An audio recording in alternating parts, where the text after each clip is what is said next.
अवधूत चिंतन श्री गुरुदेव दत्त श्री स्वामी समर्थ. माझ्या चॅनलमध्ये तुमचं सगळ्यांचं मनापासून खूप खूप स्वागत, आभार.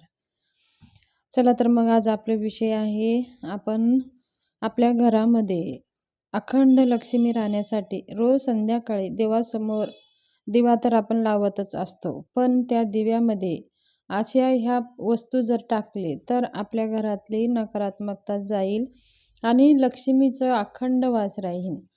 बघा, आपण लक्ष्मीसाठीच मेहनत करत असतो, काम करत असतो, सगळे पूजा करत असतो, मंत्र व्रत ह्या सगळ्या गोष्टी आपल्याला धनप्राप्ती व्हावं, आपल्या घरामध्ये सुखरूपी धन राहावं आणि आपल्या घरामध्ये आनंदरूपी धन राहावं, ह्यासाठी आपण ह्या सगळ्या सेवा करत असतो. पण काही वेळेस काय होतं, ह्या सेवा करूनसुद्धा आपल्याला मनासारखं यश प्राप्त होत नाही. तर ह्या छोट्या छोट्या सेवा असतात, हे उपाय समजा, सेवा समजा, ह्या केल्याने बा आपल्या नशिबाला पण साथ भेटते आणि आपल्या सगळ्या इच्छा पण पूर्ण होतात. ह्या असतात छोट्या छोट्या सेवा, पण ह्यांचे आपल्याला जीवनामध्ये ह्याचे खूप चांगले रिझल्ट बघायला भेटतात. पण ह्या सेवा आपल्याला लगातार करायची आहेत. बघा, माता लक्ष्मीला काय प्रिय आहे? स्वच्छता प्रिय आहे. जिथं स्वच्छता असते तिथं माता लक्ष्मी अखंड राहते. म्हणून आपल्या घरातली सगळी स्वच्छ, आपलं घर संध्याकाळच्या वेळेस स्वच्छ असावं, झाडून पुसून घ्यावं आणि घरातले सामान जिथल्या तिथं असावं. असे केल्याने सुद्धा माता लक्ष्मी प्रसन्न राहते. तसेच घरामध्ये मोठमोठ्याने बोलू नये. मोठमोठ्याने बोलल्यावर सुद्धा माता लक्ष्मी रुष्ट असते आणि घरच्या लक्ष्मी स्वरूपी जे महिला असतात, जे महिला घरामधले लक्ष्मी स्वरूपी असतात, मुली असो, सून असो, आई असो, वडील असो, अशांचा कधीही अपमान करू नये आणि उद्धटसारखं वागू नये. असे केल्याने सुद्धा लक्ष्मी माता रुष्ट होते. म्हणून आपण काय, आपल्याला ह्या सगळ्या गोष्टीपासून आपल्याला ह्या सगळ्या गोष्टी टाळायच्या आहेत आणि आपल्याला देव लागणीच्या वेळेस आपल्याला असा एक दिवा लावायचा आहे. आपण तर आपल्या देवघरासमोर दिवा तर लावतच असतो, तुळशीजवळ दिवा लावत असतो, पण हे दिवा आपण तेलाचा एक दिवा लावत असतो, हे देवांसाठी हे दिवा लावत असतो आणि दररोज सकाळ संध्याकाळ आपल्याला हा दिवा असतोच. पण असा एक दिवा आपल्याला कुबेर दिवा लावायचा आहे. त्या कुबेर दिवामध्ये ह्या सगळ्या वस्तू आपल्याला टाकायचं आहे. कुबेर दिवा म्हणजे काय? एक पंतीसारखा दिवा आपल्याला घ्यायचा आहे. पण आपल्याकडे जर असा कुबेर दिवा आपल्या दुकानामध्ये पंती दिवा भेटत असतो, त्याला कुबेर दिवा आपण म्हणतो.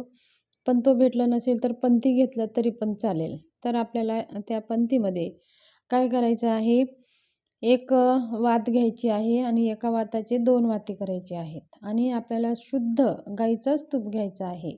आपण लक्ष्मी प्राप्तीसाठी ही सेवा करत असतो, तर आपल्याला शुद्ध गाईचा तूप हवा आहे. मग त्या तूप घालायचं आहे. 1 वातीचं 2 वाती असे पिळून आपल्याला ती वाती बनवून त्या तुपामध्ये लावायची आहे आणि त्या जिथं आपण तूप टाकलेलं आहे, तर माता लक्ष्मीला अत्यंत प्रिय म्हणजे ह्या वस्तू आहेत, इलायची आणि 2 लवंगा, 2 विलायची आणि 2 लवंगा त्या ह्याच्यामध्ये टाकायचे आहेत, तुपामध्ये. आणि थोडासा आपल्याला भीमशेनी कापूर घ्यायचा आहे. भीमशेनी कापूर आपल्याला ह्याच्यामध्ये टाकायचं आहे, त्या तुपामध्ये. तर आपले बघा, हे झाले 5 वस्तू, एक वात, तूप आणि कापूर, लवंग आणि विलायची. ह्या 5 वस्तू एकत्र करायचं आहे आणि संध्याकाळी आपल्याला देवासमोर बसून, आपल्या देवघरासमोर बसून खाली थोडंसं एक प्लेट ठेवायची आहे किंवा अक्षता ठेवायचा आहे, त्याच्यावरती हा दिवा ठेवायचा आहे आणि ह्या दिवा संध्याकाळच्या वेळेस आपल्याला लावायचा आहे आणि सकाळी सुद्धा लावला तर अतिउत्तम.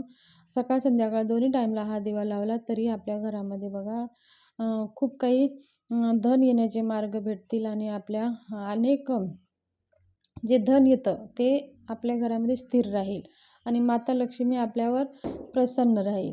मग हे सकाळ संध्याकाळी आपल्याला हे दिवा लावायचं आहे आणि ते दिवा लावणं झाल्याच्या नंतर आपल्याला संध्याकाळी ह्या दिवा 10 वाजेपर्यंत राहावं ह्याची काळजी घ्यायची आहे. थोडं जास्त आपल्याला तूप घालायचं आहे आणि वात थोडी पातळ ठेवायची आहे आणि हे दिवा लावल्याच्या नंतर आपल्याला श्रीसूक्ताचं किंवा महालक्ष्मी अष्टकम 3 वेळेस आपल्याला पाठ करायचं आहे. श्रीसूक्त जर तुम्हाला येत नसेल, संस्कृतमध्ये येत नसेल, तर तुम्ही मराठीमध्ये म्हणू शकता. मराठीत म्हणायला पण तुम्हाला जमत नसेल तर तुम्ही यूट्यूबला लावून श्रवण करू शकता.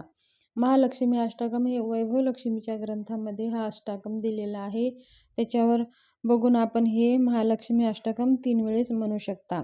आणि जर ते तुम्हाला दोन्ही पण येत असेल तर दोन्ही पण म्हटलं तरी काही हरकत नाही. आणि ह्या दिव्यासमोर बसून लक्ष्मी गायत्री मंत्र आणि कुबेर गायत्री मंत्र म्हणायचा आहे. असे केल्याने बघा आपल्या घरामध्ये कधीही धन कमी पडणार नाही. माता लक्ष्मी. माझी माहिती कशी वाटली, आवडली असेल तर शेअर करा, सबस्क्राईब करा आणि व्हिडिओ जास्तीत जास्त तुमच्या फॅमिली ग्रुपमध्ये हा व्हिडिओ शेअर करा. जर काही विचारायचे असेल तर कमेंट